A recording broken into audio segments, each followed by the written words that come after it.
You just bought coffee. Again. And for about 3 seconds, right after you tapped your card, you felt it. That tiny flicker of, should I have? But then it passed. Because it's just $5, Tom felt that flicker every single day. Monday morning coffee, Wednesday lunch because he forgot to meal prep, Friday Uber Eats because cooking felt like too much. None of it felt significant. $5 here, $12 there. He'd check his bank account on the 15th and the number would be lower than it should be.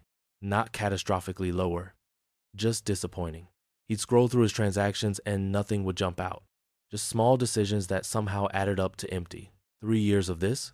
Then he met David at a work conference. David was 52 and didn't work anymore. Not rich family retired. Just stopped working. Tom had to ask him how. I figured out that spending is a choice, David said. Tom almost laughed.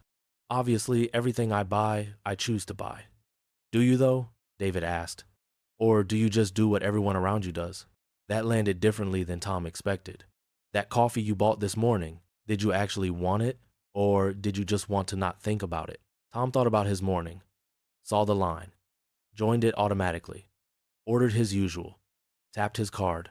4 minutes. Zero decisions. Most of your spending isn't choosing, David said.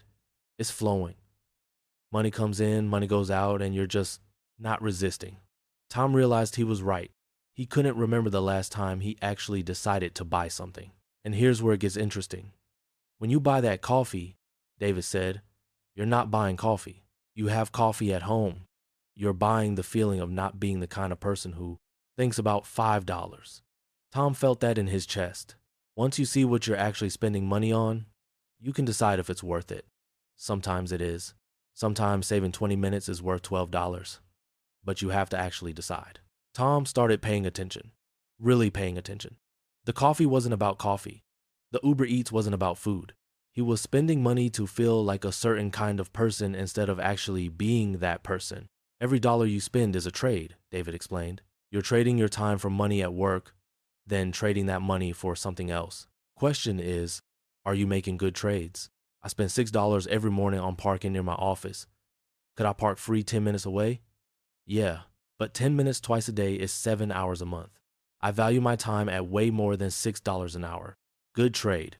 I value my time at way more than $6 an hour. Good trade. Tom nodded. But I don't buy coffee. 4 minutes of convenience for $5 when I can make it at home. In 3 for 30 cents? Bad trade. So I don't make it. Isn't that just being cheap? Tom asked. No. Cheap is refusing to spend on things that matter. This is refusing to spend on things that don't. Last month, I spent $300 on a concert I've been wanting to see for years. I'll remember that forever.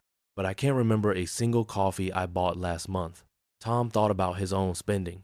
How much of it would he actually remember? Here's what most people miss, David said. If you can't control $5, you can't control 500. The coffee isn't the problem.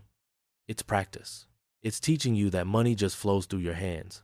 That hit Tom like a punch. Every small purchase was training him how to handle money. And he'd been training himself that spending happens automatically.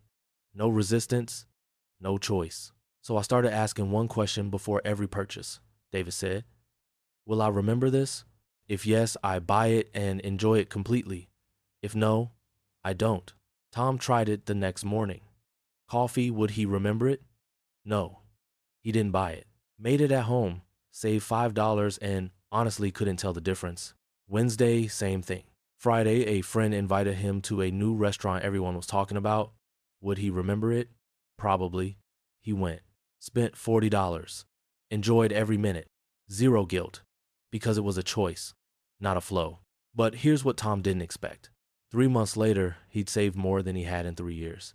Not because he was depriving himself, because he was choosing the emergency fund he'd been putting off, building itself, the retirement account, actually growing.